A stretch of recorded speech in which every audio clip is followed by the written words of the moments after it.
O primeiro carro com seu monocoque feito em fibra de carbono na história da Fórmula 1 não foi o McLaren MP41, e sim um projeto fracassado de Colin Chapman, o Lotus 88 de 1981.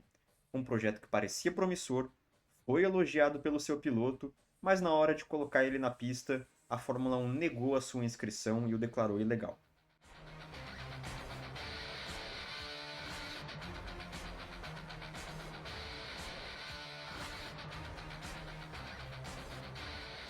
A Fórmula 1 passava, assim como outras vezes na sua história, por uma revolução tecnológica no final dos anos 70 e no começo dos anos 90. A chegada do efeito solo, a descoberta do uso dos materiais compósitos, como fibra de vidro e fibra de carbono, para a fabricação dos carros, e mais do que isso, as velocidades em curva aumentando gradualmente até que os carros parecessem ficar impossíveis de se controlar de tanto downforce que era gerado. E visando diminuir a velocidade dos carros, a FIA mais uma vez implementou mudanças técnicas para 1981. As saias laterais, que eram um grande trunfo e a chave do efeito solo, foram limitadas. Agora elas não poderiam ser mais móveis e a sua altura mínima foi passada para 60 milímetros além da altura do solo. E com isso, a FIA visava, obviamente, diminuir a geração de downforce dos carros e, por consequência, diminuir a geração de força normal nos pneus dianteiros. Com isso, a aderência cai, a velocidade em curvas cai e os carros passam a ser mais seguros. Com essas mudanças, algumas equipes tentaram propor algumas soluções interessantes, digamos assim, para 1981.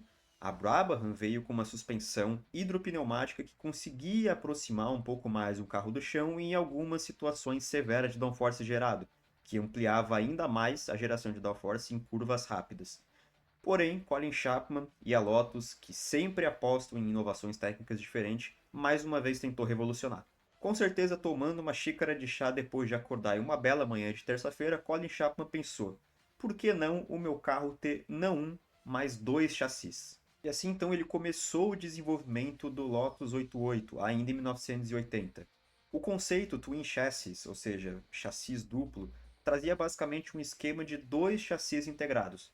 O primeiro, que era a base principal do carro, que ia ter o monocoque, o arranjo de motor e também o arranjo de suspensão, enquanto o segundo iria ter o restante do corpo do carro, todo o kit aerodinâmico e também saias laterais rígidas que conseguiam canalizar melhor o túnel de Venturi nas laterais do carro, que era um principal gerador de downforce, fazendo com que assim a geração de downforce do carro tivesse uma curva mais constante. O chassi externo ele era pressionado contra o solo através da criação de uma zona de baixa pressão abaixo do carro e com isso conseguia fazer com que o carro mantivesse o efeito solo mesmo com as restrições técnicas impostas. E como funcionava, né, esse esquema, como funcionava esse arranjo, como que você montava esse chassi basicamente um no outro, né?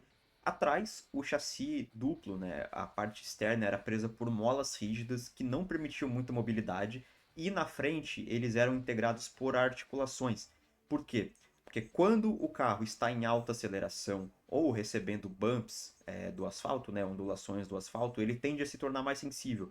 Então, para você não levar todo esse estresse para a parte mecânica do carro, ele pensou justamente, o Chapman, né, pensou justamente nas articulações para que o chassi externo, durante essas acelerações, ele basicamente ele flutuasse, eu acho que esse é o termo correto para dizer, assim, livrando toda a parte mecânica de receber esse estresse. Isso, claro, ajudava tanto na parte de conseguir preservar o material, fadiga de material, para você não ter uma falha estrutural em um momento crucial da corrida, e também explorava ao máximo a recém-descoberta, né, o recém-uso da fibra de carbono para a construção do carro. Já que esse chassi era basicamente inteiro feito de material composto, esse chassi externo, né, e ele só foi ser usado pela primeira vez em sua totalidade em um carro de Fórmula 1, né, só em 1983 com o McLaren MP41.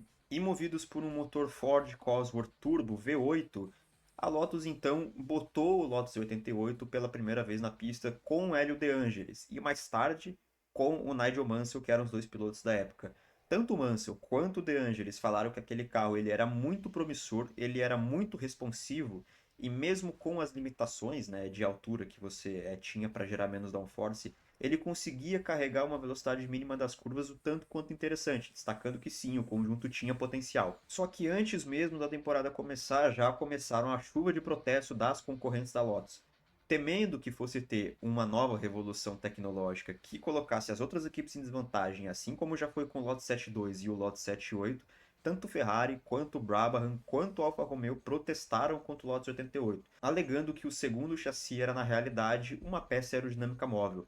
E, de acordo com o artigo 1.2 da FIA, em praticamente todos os seus regulamentos desde a revolução aerodinâmica, peças aerodinâmicas devem ser imutáveis em relação ao chassi.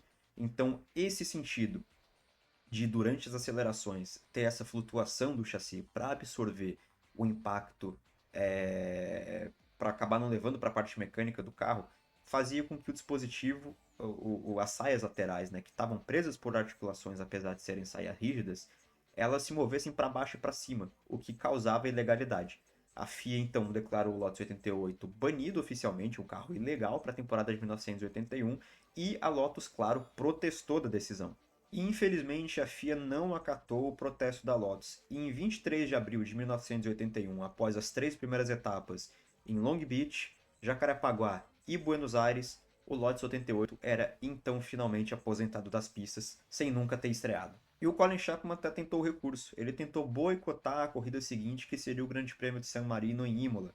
Só que a FIA não caiu no papo do Colin Chapman e ele foi obrigado a correr a temporada inteira com o já obsoleto, que nem 1980 era competitivo, o Lotus 87. E mesmo apesar de legal, o Lotus 91 de 1982 carregou algumas das inovações técnicas do seu antepassado que nunca chegou a estrear.